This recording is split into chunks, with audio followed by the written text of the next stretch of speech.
we find locals mourning the death of a 15-year-old boy who was reportedly killed during an Israeli raid in the West Bank town of Silwad. The incident occurred yesterday east of Ramallah, where Israeli troops opened fire during operations in the area. According to the Palestinian Health Ministry, the teenager, identified as Yamin Hamad, died from gunshot wounds after being taken to the Palestine medical complex.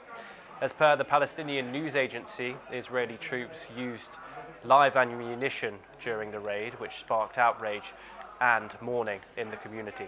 There has been no immediate response from the Israeli army regarding the incident. Meanwhile, the governor of Ramallah, Laila Chanam, has commented on the continuing loss of civilian lives in the region. Let's take a listen in. الإبادة مستمرة وليس في غزة فقط ولكن في كل فلسطين، لأنهم يريدوا أن يقولوا لهذا العالم نحن المسيطرين ونحن نحتل كل العالم وليس فقط فلسطين. إعدامات يومية، هذا طفل أعدم كما أعدموا أطفالنا ونسائنا وشيوخنا بدم بارد، لأن من أمن العقاب أساء الأدب. يعني وجب على العالم المتفرج أن يقف وقفة. We stay in the Middle East for our next story, and Iraqis are bracing for yet another election they fear will change little, with many seeing the pro-reform campaign banners for the November 11th vote as empty gestures from elites who have delivered little since the 2003 US-led invasion. Years of corruption, high unemployment and poor public services have blighted daily life since then, even as democratic elections have become standard following decades of repressive dictatorship under Saddam Hussein. Iraqis complain that many of their Shiite and Sunni Muslim leaders are too engaged in rivalries for sectarian power to tackle Iraq's problems, despite its vast oil wealth. Despite the election billboards and banners trumpeting for change for the public, the election outcome feels predetermined, serving merely to keep Iraq's political balance in the hands of the same sectarian elites. Some people have reacted to this. Let's take a listen to them. انت الان نشوف الدعايه الموجوده بالشوارع وهذه الصور وكلها تدعي التنميه والاعمار ويعني كلمات رنانه، لكن هو نفسه هذا اللي يدعي هاي الشعارات هو صار له 20 25 سنه هو يحكم. زين احنا ما شفنا هذا الشيء من عنده. انت شلون يعني تخليني انا اثق بيك؟ والدليل انه هسه نشوف الناس اغلب الناس عندها رغبه للمقاطعه وعدم الادلاء باصواتها بالانتخابات. ايضا احزاب السلطه بما انه هي تمتلك النفوذ المادي ونفوذ السلطه، فهي اكيد مسخرتها بطريقه او باخرى انه هي تحافظ على مواقعها بالبرلمان، وبالتالي هي تكون السلطه لها سلطه مطلقه.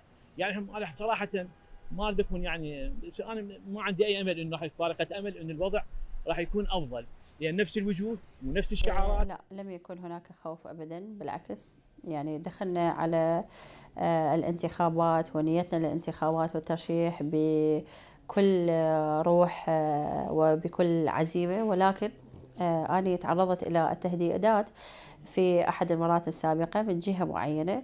في وقتها ما خفت أبدا، في وقتها أخذت الموضوع بكل رحابة صدر ورحت اشتكيت في لدى الجهات المعنية واهتموا بالموضوع أمانة، وما أخذته على محمل الجد يعني للأسف. ولكن عندما قتل الأخ صفاء المشهداني الله يرحمه تراءى إلى قلبي بعض الخوف صراحة، وراجعت حساباتي أنه ليش ما أخذت الموضوع على محمل الجد سابقا. هل من الممكن أنه في هذا الوقت يعني يكون أكو حادثة اغتيال أو حادثة قتل على المرشحين أو على أعضاء مجالس المحافظات أو على غيرها؟ للأسف حصل هذا الموضوع، وأتمنى أنه تعدي هذه المرحلة بدون أي خسائر أخرى وبدون أي اغتيالات سواء على المرشحين أو على الشعب، وأتمنى أنه يعم الأمن والأمان دائما وأبدا.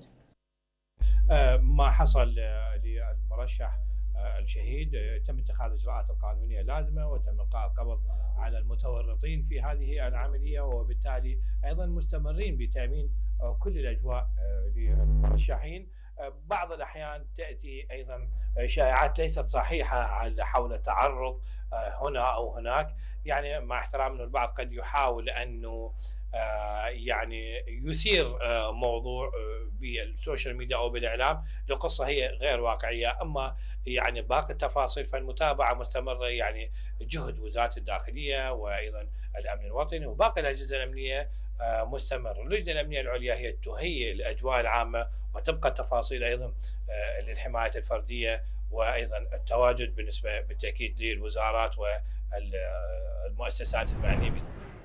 Meanwhile, Iraq's Independent High Electoral Commission has approved 7,768 candidates to run for parliament, including 2,248 women and 5,520 men.